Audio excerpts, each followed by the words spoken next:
नमस्कार। आज हम लोग देश की अर्थव्यवस्था के बारे में बात करेंगे। जैसे कि आपने देखा कि मोदी सरकार 2014 में एक पर्पस लेके आई थी कि देश में शिक्षा, रोज़गार और जीडीपी और एक्सपोर्ट को लेकर गहन चिंता का विषय था। करप्शन के मुद्दे पे सरकार ही 2014 में आई थी और 2019 में उन्होंने वादा किया कि देश को 2025-26 तक हम जो है 500 ट्रिलियन डॉलर की इकोनॉमी में लेके जाएँगे और उसके लिए उन्होंने एक रोड मैप दिया था। आज हम ये डिस्कस करेंगे कि उस रोड मैप का हुआ क्या और पिछले 7 या 8 सालों में जो भी सरकार का काम रहा, विशेष रहा, उसके बारे में हम ये जानेंगे कि ये सरकार ने अभी तक जो वादे किए या जो उन्होंने एक इकोनॉमिक पैकेज दिया या इकोनॉमिक एक रोड मैप दिया, उस रोड मैप में इस सरकार का क्या अनुदान रहा है। जैसे कि मैंने आपको बताया कि पहला सब्जेक्ट जो है वो जीडीपी है और जीडीपी में सरकार ने ये कहा था कि हम 500 ट्रिलियन डॉलर की इकोनॉमी बनाएंगे। अमित शाह की ने अपने भाषण में ये कहा था। तो अगर आज की डेट में हम देखें तो हमारी इकोनॉमी 200 लाख करोड़ से मात्र 198 लाख करोड़ श्रिंक होके रह गई है, जिसका मतलब है कि 500 ट्रिलियन डॉलर से दूर हम लोग अभी 260 मिलियन डॉलर की इकोनॉमी बनने की तरफ हैं। 260 ट्रिलियन डॉलर की इकोनॉमी आप कह सकते हैं या 260 बिलियन डॉलर की इकोनॉमी की तरफ हम कार्यरत हैं अभी आज के समय में। अगर ये जीडीपी का आप टेबल देखें तो इंडिया की जीडीपी ग्रोथ जब मोदी सरकार आई थी तो 7 से 8% ग्रोथ 2013-14 की थी।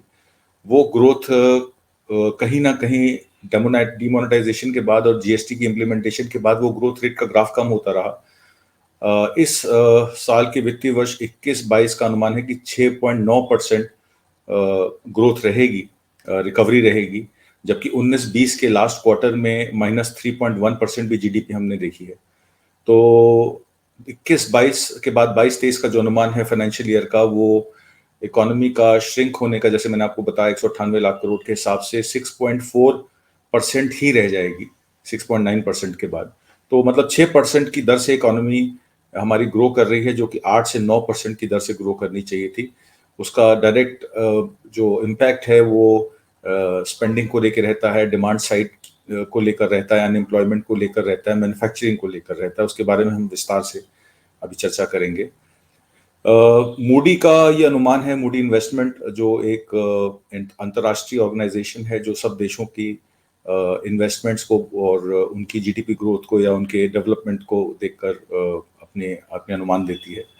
उनका कहना यह है कि अगर इसी तरह से हमारा जीडीपी ग्रोथ अगर श्रिंक होता रहा तो अगले साल 22-23 में 91% जीडीपी का डेट हमारे सिर पे होगा। मतलब फिस्कल डेफिसिट हमारा ऑलरेडी बढ़ के 6.1% के अनुमानित है इस साल वित्तीय वर्ष 22-23 में, और बजट डेफिसिट तो 7.5% से ऊपर है। इसलिए अनुमानित है कि हमारी 91% इकोनॉमी जीडीपी की जो होगी वो कर्जे की होगी। तो ये काफ़ी चिंता का विषय है। इसी से हम रिलेटेड दूसरी बात जो करेंगे वो अनएम्प्लॉयमेंट को लेके करेंगे। जैसे कि मैंने आपको कहा कि ग्रॉस डोमेस्टिक प्रोडक्ट जीडीपी का इफेक्ट सीधे सीधे अनएम्प्लॉयमेंट पर होता है। कोरोना काल में 2 साल में 12 से 12.5 लाख करोड़, फॉर्मल इकोनॉमी की बात कर रहा हूँ, 10 से 12 लाख करोड़ जो हैं लोगों की नौकरियां चली गई। उसमें 2 से 2.5 लाख करोड़ लोगों की नौकरियां तो 2 से 2.5 करोड़ लोगों की नौकरियां तो बिल्कुल वापस ही नहीं आई, और जो 10 करोड़ नौकरियां चली गई उसमें जिन लोगों को वापस 50 से 60% नौकरियां मिली हैं वो अनुमान के हिसाब से कम मिली हैं। जो इतनी नौकरी उनको मिलनी चाहिए वो कम मिली है। ये अनएम्प्लॉयमेंट का डेटा देखिए कि अनएम्प्लॉयमेंट का डेटा, अब अनएम्प्लॉयमेंट भी 10 से 12% बढ़ के 2020-21 के बाद 10% का आंकड़ा पार कर चुकी है, जो कि एक चिंता का विषय है।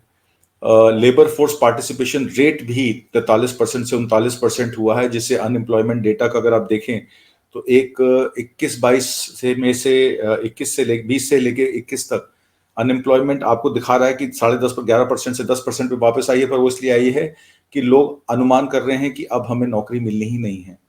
इसमें सबसे ज्यादा इफेक्ट जो है वो महिलाओं का हुआ है।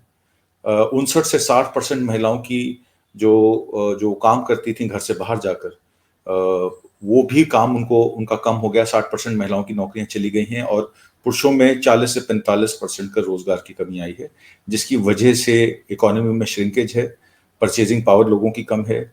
डिमांड साइड पे जब आमदनी कम होगी तो आप समझ सकते हैं कि मैन्युफैक्चरर अब अनुपात के हिसाब से उतना ही माल कम बनाएगा, क्योंकि माल कम बिक रहा है, इसलिए ये भी एक चिंता का विषय है। तो अनएम्प्लॉयमेंट का डेटा, जैसे कि मैंने आपको बताया कि पिछले मोदी सरकार ने कहा था कि 2 करोड़ नौकरियां हर साल देंगे, पर वो 2 करोड़ नौकरियां हर साल देने की बजाय वो 10-12 करोड़ नौकरियां जो हैं चली गई हैं। इसमें इनफॉर्मल सेक्टर का बहुत ज़्यादा इफेक्ट है, क्योंकि इनफॉर्मल सेक्टर की फिगर्स नहीं होती हैं, तो उनका अनुमान लगाना बहुत मुश्किल है कि कितने लोगों की नौकरियां इनफॉर्मल सेक्टर में, एमएसएमईज में, छोटी एसएमईज में चली गई। और 43 लाख नौकरियां मात्र जनरेट हो पाई हैं। सरकारी नौकरियों में भी रिक्त पोजीशंस हैं, जैसे आपने उत्तर प्रदेश में देखा कैसे शिक्षार्थी 59,000 शिक्षार्थियों की भर्ती को लेकर जो उनकी रिजर्व सीटें थी उनको भी जनरल कैटेगरी में दिया गया और काफी उसमें हल्ला भी मचा। पर अब देखना यह है कि सरकार जो है रोजगार को कैसे बढ़ाती है। अगर रोजगार नहीं बढ़ेगा तो लोगों के हाथ में आमदन नहीं होगी, अगर आमदन नहीं होगी तो खरीदारी नहीं होगी। इस विषय में चिंता का है। तीसरे विषय में हम लोग डिस्कस करते हैं कि बैलेंस ऑफ पेमेंट जो होता है, कि कितना हम निर्यात करते हैं और आयात करते हैं। अगर हमारा निर्यात कम होगा तो जितना हम आयात करेंगे उसमें हमारा फिर फिस्कल डेफिसिट या बैलेंस ऑफ पेमेंट बिगड़ता है। तो एक्सपोर्ट में, जैसे कि मोदी जी ने कहा आत्मनिर्भर भारत की बात की थी, आत्मनिर्भर भारत या मेक इन इंडिया में मैन्युफैक्चरिंग का जो टारगेट था वो करीब 25% ऑफ जीडीपी था। अगर 200 लाख करोड़ रुपए की अगर इकोनॉमी की हम बात करें तो 50 लाख करोड़ का कम से कम निर्यात हमें करना चाहिए था, पर वो नहीं हो पाया। पिछले 4 या 5 सालों का डेटा लें तो आप देखेंगे कि हमारा जो निर्यात है वो मात्र 15% है, मतलब 30 लाख करोड़ का ही मात्र हम लोग निर्यात कर पाए हैं। और ये आप ग्राफ देखिए कि बांग्लादेश जो कि एक छोटा कंट्री है, उसने किस तरीके से अपनी जो एक्सपोर्ट है, एक्सपोर्ट ग्रोथ है, उसको बढ़ाया है। 2018-19-20 में आप देखेंगे 10% से ज्यादा एक्सपोर्ट बांग्लादेश कर रहा है, जबकि हिंदुस्तान का एक्सपोर्ट जो 15% से ऊपर हुआ करता था वो अब कहीं जाके 0% के भी 19-20 में नीचे चला गया है। और अगर रिकवरी होगी भी तो 15% ऑफ जीडीपी से ज्यादा नहीं है। तो इसकी वजह 2-3 है। बांग्लादेश में लेबर इंटेंसिव यूनिट्स को ज्यादा बढ़ावा दिया गया, गारमेंट इंडस्ट्री को ज्यादा बढ़ावा दिया गया, जिसकी वजह से, और टैरिफ्स बहुत कम रखे गए। हमारे हिंदुस्तान में टैरिफ्स बहुत ज्यादा हैं एक्सपोर्ट के लिए। तो जो प्राइस एडवांटेज है, जो ग्लोबल एडवांटेज है, वो इंडिया के मुकाबले बाकी देशों में ज्यादा है, श्रीलंका में ज्यादा है, बांग्लादेश में ज्यादा है, इसलिए हम लोग निर्यात कम कर पा रहे हैं। तो गवर्नमेंट को देखना पड़ेगा कि टैरिफ कैसे घटाए और लेबर इंटेंसिव इंडस्ट्रीज को कैसे बढ़ावा दे, ताकि एम्प्लॉयमेंट भी जनरेट हो और एक्सपोर्ट का कारोबार बढ़े, ताकि बैलेंस ऑफ पेमेंट इंडिया का जो है डॉलर टर्म्स में अच्छा रहे। ये इस विषय में ये बात निकल के आती है। उसके बाद हम लोग बात करेंगे बजट डेफिसिट की। आप ये ग्राफ देखें बजट डेफिसिट का कि इंडिया में budget deficit as percentage of GDP जो है हमारा 7.5% का आंकड़ा पार कर चुका है। जैसे मैंने आपको बताया, फिस्कल डेफिसिट इस साल अनुमानित है 6.1 to 6.4%, 6% से ज्यादा रहेगा फिस्कल डेफिसिट, और बजट डेफिसिट अकॉर्डिंगली 7.5% का आंकड़ा पार करके 8-8.5% तक भी जा सकता है। तो ये भी एक चिंता का विषय है, इसमें हमें देखना पड़ेगा। इंफ्रास्ट्रक्चर की जहां तक बात करें, सरकार का फोकस इंफ्रास्ट्रक्चर पे ज्यादा रहा है। 36 किलोमीटर हाईवे लाइन डेली बनाने का जो है वो सरकार ने कहा कि हम 36 kilometre highway line daily basis पे बना रहे हैं, जो पहले 11 किलोमीटर पर डे हुआ करती थी। और 100 गीगावाट का रिन्यूएबल सोलर विंड एनर्जी का भी प्रोविजन सरकार ने किया है, ताकि बिजली की व्यवस्था हो उन इलाकों में भी जहां बिजली उत्पादन मुश्किल था या नहीं था, या ग्रिड से बिजली नहीं पहुंचती थी। तो रिन्यूएबल एनर्जी का फायदा तो हुआ है, उससे एम्प्लॉयमेंट भी जनरेट हुई है, और उससे बिजली के उत्पादन से आपकी तमाम जगहों पे इंडस्ट्री लगने का भी प्रावधान है। पर अगर खरीदारी नहीं होगी, डिमांड ही नहीं होगी, तो रिन्यूएबल एनर्जी का क्या करेंगे? अगर बिजली का पैसा इंसान नहीं दे पाएगा या फैक्ट्री ओनर्स नहीं दे पाएंगे, तो ये देखना पड़ेगा कि कैसे हम लोगों को अपनी ग्रोथ को इंक्रीज करना है और उसको होलिस्टिक करना है। ग्रोथ का मतलब ये नहीं कि आप सिर्फ अमीर ही अमीर होते जाएं और गरीब गरीब होते जाएं। जैसे कि मैंने आपको एक बार पहले भी बताया था कि एक किसान की आमदन मात्र 27 रुपए प्रतिदिन है, और एक गौतम अदानी और अंबानी की आय 1 लाख करोड़ रुपए प्रतिदिन है। तो अगर इनकम डिस्ट्रीब्यूशन रीडिस्ट्रीब्यूशन नहीं होगा तो ये जो इंफ्रास्ट्रक्चर का फायदा है, हाईवे बनाने का फायदा या रिन्यूएबल सोलर एनर्जी का फायदा, वो पर्याप्त नहीं है। आपने देखा किस तरीके से इन्फ्लेशन इंक्रीज हुआ है।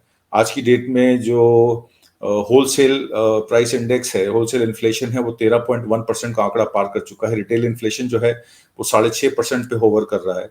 पीएफ में इंटरेस्ट सरकार ने 8.5% से घटा के 8.1% कर दिया है। अगर आप इसमें इन्फ्लेशन माइनस कर दें तो आप देखेंगे कि नेगेटिव इनकम लोगों की है, लोगों की जितनी सेविंग्स है उसमें अगर उनकी इनकम नेगेटिव हो जाएगी तो खरीदारी और कम हो जाएगी और लोग बाजार में और कम जाएंगे। तो सरकार को लोगों के हाथ में पैसा ज्यादा देना है, इस बारे में उनको सोचना है कि कैसे वो मार्केट को लिक्विड करें ताकि लोग खरीदारी कर सकें और मैन्युफैक्चरर्स उतना ही माल बना सकें।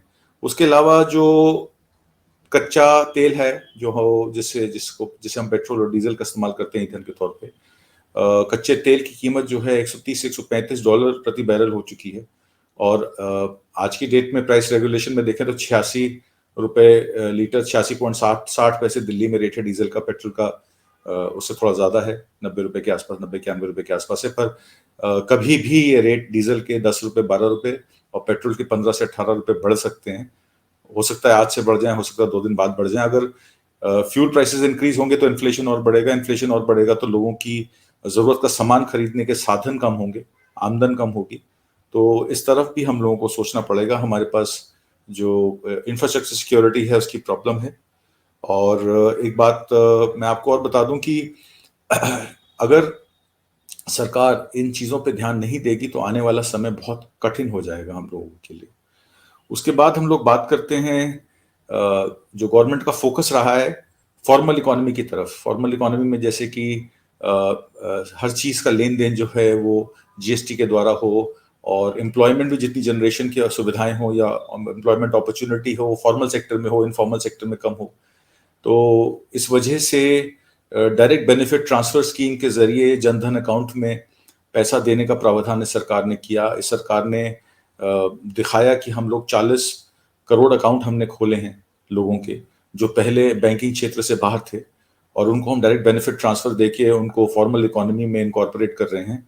पर अगर आप देखेंगे कि इन 40 करोड़ अकाउंट्स में का प्रावधान जो अभी तक डायरेक्ट बेनिफिट ट्रांसफर हुआ भी है वो करीब 1.5 लाख करोड़ का ही हुआ है। तो वो पर्याप्त मात्रा नहीं है। आप इस टेबल में देखिए कि कैसे जनधन अकाउंट में 2015 से 21 में अकाउंट की संख्या जो है वो बढ़ के 40 करोड़ हो गई, 400 मिलियन हो गई, पर डिपॉजिट जो है उसमें सिर्फ 20 बिलियन, करीब 1.5 लाख करोड़ रुपए ही सुविधा हो पाई पिछले 6 या 7 वर्षों में। तो ये पर्याप्त नहीं है। डायरेक्ट बेनिफिट ट्रांसफर स्कीम अगर आपको चलानी है, मेंटेन करनी है तो उसके लिए आपको और भी कुछ करना पड़ेगा। इतने अमाउंट से अगर आप 3500, 3600, 8,000 रुपए आमदन एक आदमी को सालाना देंगे तो वो कहाँ से अपना गुजारा बसर करेगा। इस विषय में भी हम लोगों को सोचना पड़ेगा। उसके बाद हम लोग हेल्थ स्पेंडिंग की बात करते हैं। हेल्थ और एजुकेशन पे सरकार का रवैया बहुत नकारात्मक रहा है। हेल्थ स्पेंडिंग में कोरोना काल में जिस तरीके से वैक्सीनेशन, दवाइयां, ऑक्सीजन की कमी आपने देखा किस तरीके से हाहाकार मच गया था जब कोविड-2 आया जनवरी फरवरी में।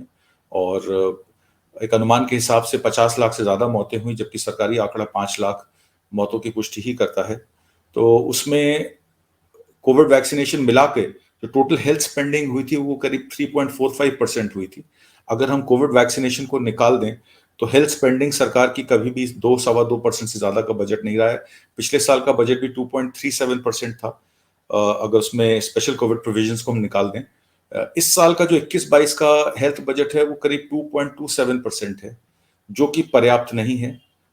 जैसे कि आप इस टेबल में देखिए कि इंडिया ने हेल्थ में पिछले 2014 से उनकी हेल्थ स्पेंडिंग 3.5% से ऊपर ही रही थी, पर 2020 के बाद 2021-22 में वो घट के 2.27% रह गई और इस साल का प्रोविजन जो है वो मात्र 59 करोड़ रुपए का आउटले एक्स्ट्रा है। इस वजह से आप देखेंगे कि हेल्थ स्पेंडिंग कम होगी और पब्लिक हेल्थ में तो खासकर जो भी प्रधानमंत्री जन आरोग्य योजना थी जिसमें उन्होंने कहा था कि उसमें जो इम्पैनल्ड हॉस्पिटल्स हैं वो 2/3 से ज्यादा हॉस्पिटल प्राइवेट हैं, तो उनकी प्रोविजनिंग ज्यादा हुई। पिछले साल उनको 3,199 करोड़ रुपए इम्पैनलमेंट में जन आरोग्य योजना में पैसा मिला और इस साल तो उनको 6,412 करोड़ रुपए, मतलब डबल इनकम हो गई प्राइवेट हॉस्पिटल की। पब्लिक हॉस्पिटल्स में जन आरोग्य योजना का फायदा कम पहुंचा है।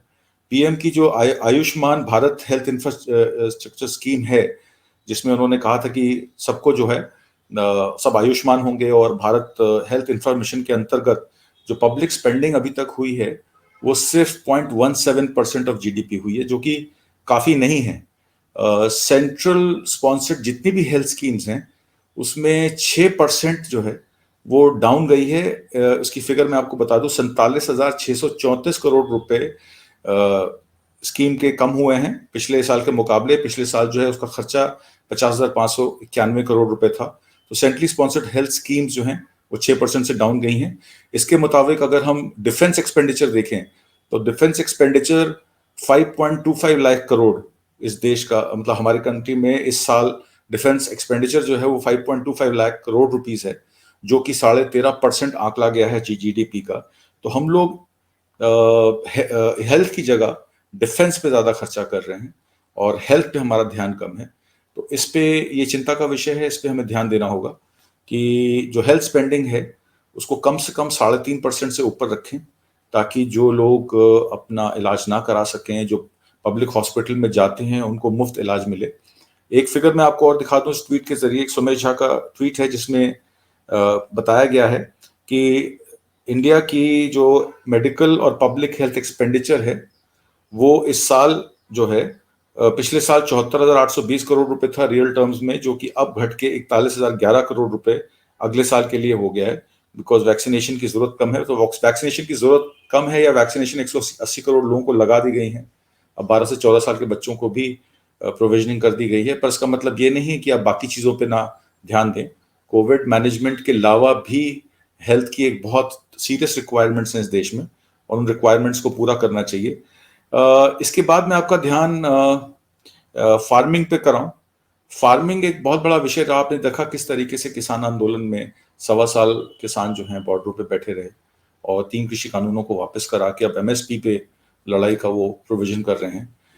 अमेरिका में पिछले 3 सालों में फार्मर इनकम जो है वो $25 बिलियन से बढ़ के $113 बिलियन चलेगी। तिहाई मतलब 3 गुना इनकम बढ़ी है फार्मिंग से, क्योंकि फूड सिक्योरिटी को लेके यूक्रेन में आपने देखा वॉर में किस तरीके से वीट का रेट जो है वो बढ़ा, 3 गुना हुआ।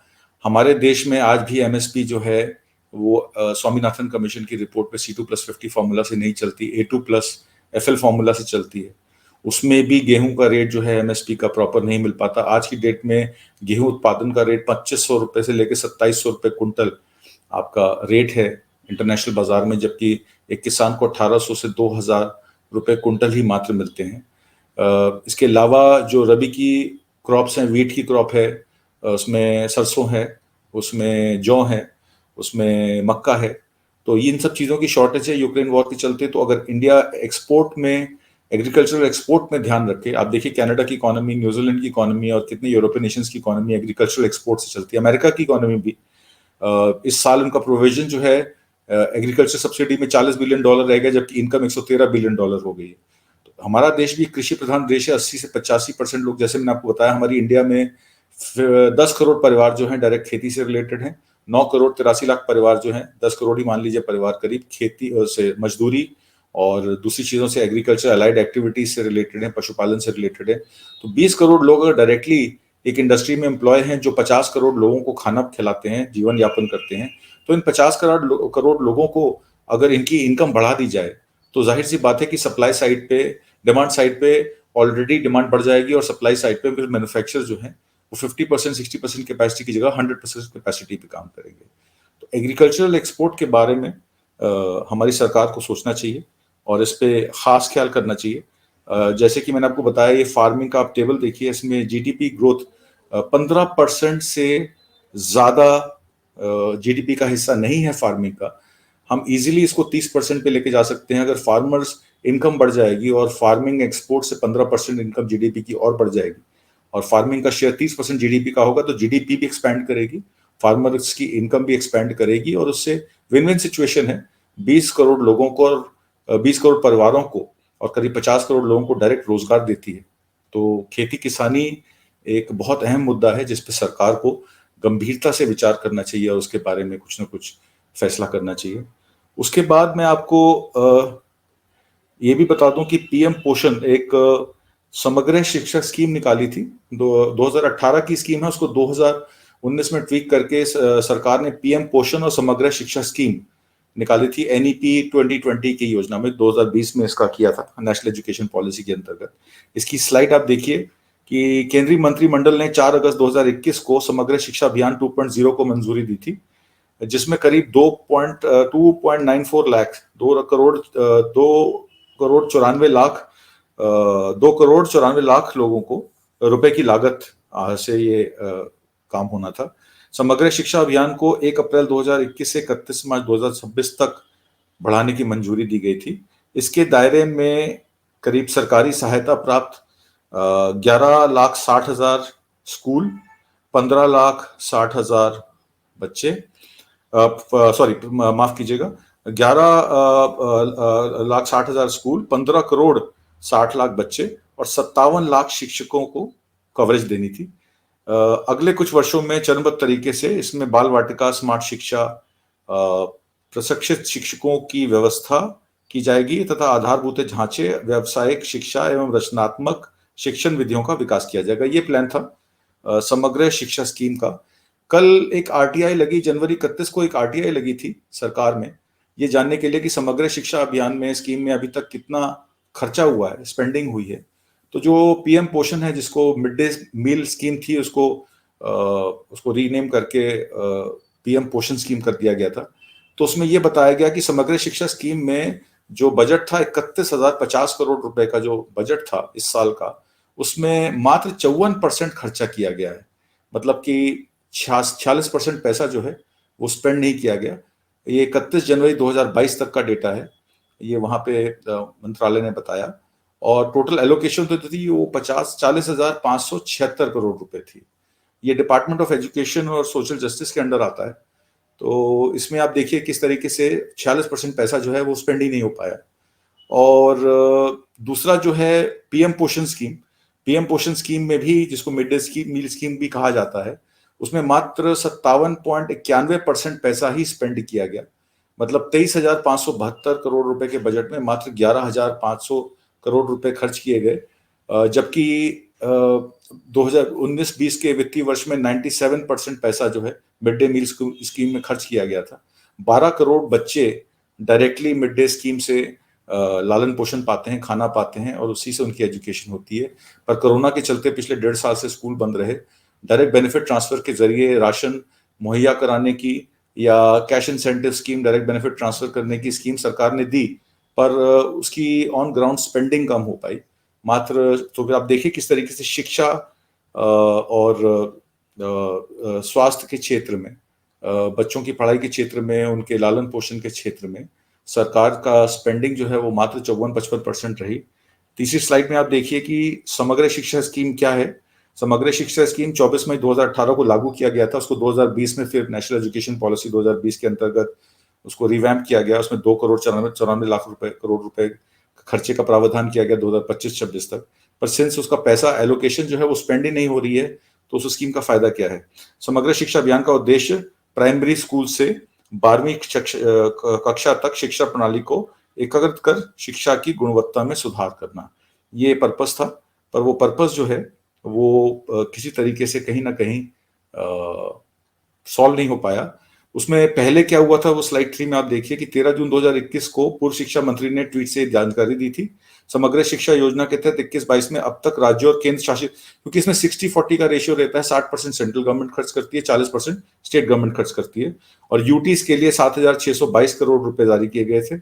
इसमें टेक्स्ट बुक्स, यूनिफॉर्म्स, केजीबी चलाने, शिक्षण, व्यावसायिक शिक्षा, आईसीटी और डिजिटल एजुकेशन जैसी विभिन्न पहलों के निरंतरण के लिए पैसा दिया गया।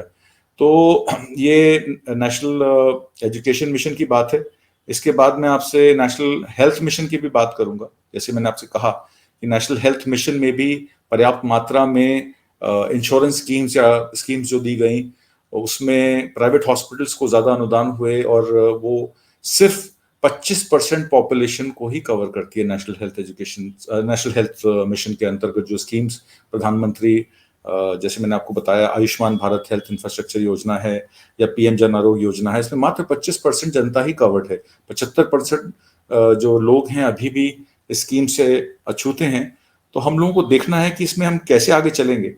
और जो टारगेट जिस तरीके से दिया गया 2.5% जीडीपी का, अगर उसमें एक्चुअल खर्चा हम देखें 2022-23 में, तो मात्र 0.34% खर्चा ही इन स्कीम्स में किया गया है। और 20% पॉपुलेशन जो हमारे देश की है उसकी इनकम 53% गिरी है पिछले 2 सालों में। तो किसानी के एक्सपोर्ट से और किसान की जितनी भी आय है उसको बढ़ाने से लेबर को मनरेगा में कम से कम 200 दिन का काम मिले, जो प्राइवेट सेक्टर में एम्प्लॉयज हैं, जो प्राइवेट सेक्टर में एम्प्लॉयमेंट है उसको बढ़ाने के लिए एक्सपोर्ट को बढ़ावा देना, पब्लिक सेक्टर अंडरटेकिंग्स में जितनी भी रिक्त पोजीशंस हैं उनको भरना, सरकारी पोजीशंस भरना, और समानता के अंतर्गत राइट टू एजुकेशन में और हेल्थ में स्पेंडिंग को लेकर सरकार को वचनबद्ध होने की जरूरत है। मेरी सरकार से यही इल्तिजा रहेगी कि जो जो प्रोमिसेस आपने किए हैं उनको पूरा कीजिए। अगर आप नहीं करेंगे तो 2024 में आपका यही जो आपका रिपोर्ट कार्ड है वो सामने आएगा और तब आपको जनता को सवाल देना मुश्किल हो जाएगा। इन्हीं सब बातों को कहते हुए मैं आपसे विदा लेता हूं। अगले शुक्रवार फिर किसी नए सब्जेक्ट पे मिलेंगे। तब तक के लिए आज्ञा दीजिए। नमस्कार।